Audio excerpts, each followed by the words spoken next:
और आज इस वीडियो में हम बात करेंगे कि जब आप डेयरी फार्मिंग शुरू करते हैं तो आपको कितना खर्चा होता है। सबसे पहला सवाल ये होता है कि डेयरी में हम कितने पशुओं से शुरुआत करें। तो शुरुआत का ये है कि आप बिल्कुल कम पशुओं से शुरुआत करो ताकि आपको एक्सपीरियंस हो जाता है। इस वीडियो में हम 2 गाय और 2 भैंस के बारे में बात करें, यानी कि कुल टोटल 4 पशुओं से अगर आप शुरू करते हैं तो आपको कितना खर्चा और उनसे कितनी इनकम आपको होगी। और आपको मैं बिल्कुल सही बतौर फार्मर ये जानकारी आपको दूंगा, यानी कि कोई कैलकुलेशन हम नहीं करेंगे, परंतु जो प्रैक्टिकल जानकारी है वो इस वीडियो में आपको मिलेगी। तो वीडियो को आप पूरा ज़रूर देखें। सबसे पहला खर्चा जो आपका होता है वो होता है पशु खरीदने पर, ठीक है। तो इसमें हम आपको 2 गाय और 2 भैंस बताएंगे, जो कि नॉर्मल जो होते हैं पशु, मिडिल, वो पशु आपको खरीदने होते हैं। यानी कि जो भैंस का जो दूध है, मैक्सिमम दूध 13 से 14 लीटर प्रतिदिन का होना चाहिए, ठीक है। और गाय का दूध मैक्सिमम 20 लीटर तक प्रतिदिन का होना चाहिए, जो कि एचएफ गाय आराम से दे देती हैं।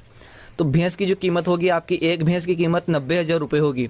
तो 2 भैंस आपको 1,80,000 रुपये की पड़ेगी, जो कि प्रतिदिन का 13 से 14 लीटर दूध देती हो, ठीक है। और गाय की कीमत आपको 20 लीटर जो गाय दूध देती है प्रतिदिन का, यानी कि 10 लीटर टाइम का, तो गाय आपको सस्ती मिलती हैं। तो गाय आपको 50,000 रुपये की मिल जाएगी, ठीक है। तो 1,00,000 रुपये की आपको 2 गाय आएगी। कुल खर्च आपका 2,80,000 रुपये हो गया।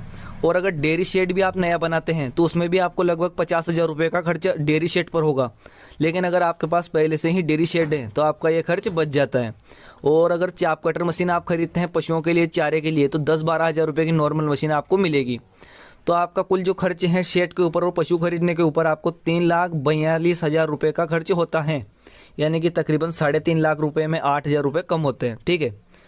चलिए अगर हम बात करते हैं अब कि आपको पशुओं से कितनी कमाई होती हैं, ठीक है। तो कमाई आपकी पूरी की पूरी दूध के रेट के ऊपर डिपेंड करती हैं, आपके मैनेजमेंट के ऊपर डिपेंड करती हैं, क्योंकि अगर टाइम से आपका पशु गाभिन होगा तो अच्छा दूध देगा, अगली बार जब ब्याएगा तो उसकी उत्पादन क्षमता और भी ज़्यादा बढ़ेगी। तो इसमें हम कमाई की बात करते हैं।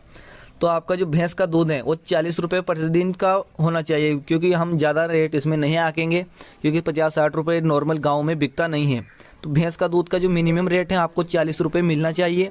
और गाय का जो दूध है उसका जो कम से कम रेट है वो आपको 25 से 26 रुपये लीटर आपका गाय का दूध बिकना चाहिए, तब आपको थोड़ा बहुत फ़ायदा इसमें होगा, ठीक है। तो 2 भैंस का जो प्रतिदिन का आपका दूध है वो हम 11-11 लीटर हम जोड़ेंगे, क्योंकि कुछ एक दूध उनके बच्चों को पिलाना पड़ता है। तो प्रतिदिन का एक भैंस का दूध दोनों टाइम का मिलाकर 11 लीटर और दूसरी भैंस का दूध 11 लीटर। तो दोनों भैंस का तो आपका जो दूध है वो 22 लीटर प्रतिदिन का होगा, यानी कि जो अगर 40 रुपये के लीटर से हम जोड़ें तो 880 रुपये की आपको इनकम होती है, ठीक है। और गाय का दूध आपका 26 रुपये प्रतिदिन लीटर बिकेगा, यानी कि 26 रुपये लीटर। तो 18-18 लीटर हम दोनों गायों का दूध जोड़ देते हैं, यानी कि जो 36 लीटर दूध आपका गाय का होगा प्रतिदिन का, तो 936 रुपये आपका उसका होगा 26 रुपये लीटर से। अब 4 पशुओं पर जो प्रतिदिन का जो खर्च होता है वो होता है, अगर 5 से 6 किलो खली वो खाते हैं प्रतिदिन की, तो आपका एक पशुओं के ऊपर 200 रुपये का खर्च आता है, ठीक है। उसमें हमने चारा और दाना दोनों जोड़ दिया है, क्योंकि जो दाने की जो रेट होती है आजकल मार्केट में 27 से 30 रुपये प्रतिदिन 1 किलो का होता है, ठीक है। तो आपका प्रतिदिन एक पशु पर 200 रुपये का खर्च आप हो जाता है। तो 4 पशुओं पर आपका 8 से 900 रुपये का खर्च होता है, ठीक है। अगर हम इसमें कमाई की बात करें तो आपका कुल जो प्रतिदिन की टोटल कमाई होती है दूध से, वो भैंस का दूध और गाय का दूध मिलाकर 1816 रुपये होते हैं, ठीक है। ये हम सिर्फ एक प्रैक्टिकल आकलन बता रहे हैं, इसको आप ज़्यादा दिमाग पर ना लें, ठीक है। तो अगर खर्च हम निकाल देते हैं तो आपको 800 रुपये प्रतिदिन के बचते हैं, ठीक है। 1816 रुपये में से अगर 1,000 रुपये भी हम खर्चे के निकाल दें तो आपको 25,000 रुपये महीने की इनकम होती है 4 पशुओं से। और खर्चे हमने ज़्यादा से ज़्यादा बताए हैं इसमें आपको, और इसके अलावा कोई भी खर्चे अलग नहीं होगा, ठीक है। इसमें आपको कोई भी अलग से खर्च नहीं होगा।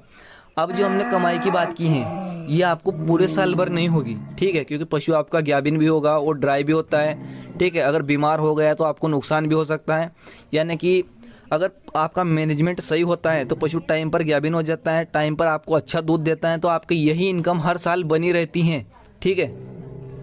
अब इसमें जो एक्स्ट्रा इनकम होती हैं वो आपकी खाद से भी होती हैं, और जो आपके जो गाय के जो बच्चे होते हैं, भैंस के जो बच्चे होते हैं, उनसे भी आपको अलग इनकम होती है।